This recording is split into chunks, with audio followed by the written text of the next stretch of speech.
Hi,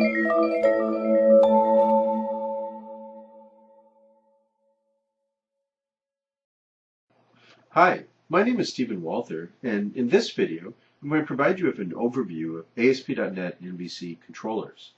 A controller is just a class. It's a class that takes a browser request and then returns some response to the browser request. So a controller is responsible for controlling your interaction with an ASP.NET MVC application. Now, let me show you an example of controller. A controller, you get a default controller when you create a new ASP.NET MVC project. Actually, you get two of them. You get one called account controller, and you get another controller called home controller. Let's go ahead and open up the home controller. And you'll notice that the home controller is just a class. It's a class that derives from the base controller class. Now, inside of a controller, you can have one or more actions. All a controller action is just a method that's exposed by the controller class. It has to be a public method on the class. Now, an action can return a variety of different types of action results. Here's a list of action results right here. Here's a list of action results. So a controller action can return a view result. In other words, it could return like an HTML page back to the browser. It could return no result at all, an empty result. It can return a redirect result. In that case, it's going to redirect you from one controller action to another. If you're working with a AJAX application, it can return a JSON result. A JSON result represents JSON data. It can return a JavaScript file, a JavaScript result. It can return a content result. That's just kind of, raw text. It can return, and finally, it can return various types of files. So it could return, a file stream, for example.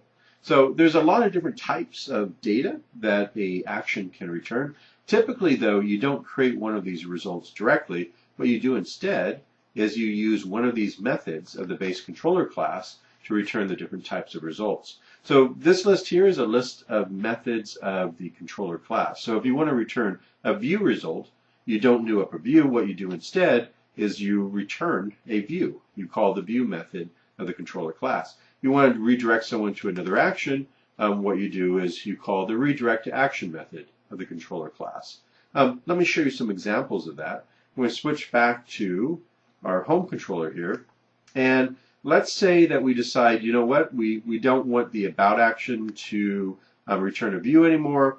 We want the about action to redirect a user back to the index action. What I can do is just call the redirect to action method. Now this is a method of the base controller class, and I can redirect the user back to the index action. So now that I do that, if I run the application, it's opening up now. It's the first time I ran it, so it's asking if I want to put it in debug mode.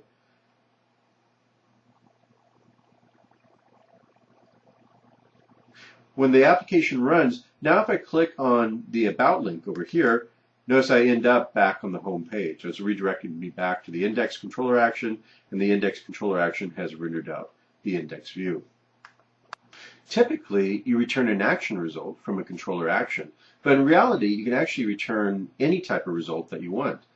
For example, if I wanted to, instead of returning an action result from the About method, I could return a date-time value. In fact, I'm going to change it so it returns the current date and time. And there we go.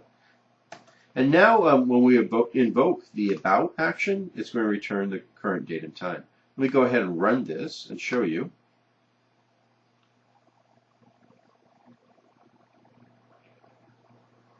And I'm going to go to my browser address bar and type in home/about. And notice what I get back. I get back the current date and time. Now what's happened here is if you return something that's not an action result from a controller action, the ASP.NET MVC framework will automatically wrap up the result inside of a content result. So you get a content result back. It'll call toString on whatever you're returning, and then wrap it up in a content result and send it back to the browser. So that means you can return just about anything you want. You can return a string value, a date-time value. You even return something crazy like, I don't know, like a text box or a drop-down list. It'll just call toString on it, on the class, and then it'll return it back to the browser.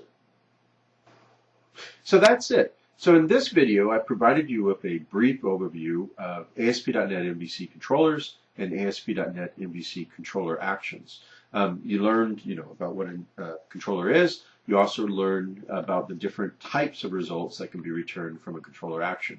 For example, we looked at view results and redirect results. You also learned about the methods of the controller base class that you can use to return these action results. For example, we talked about the view method, and we also talked about the redirect to action method.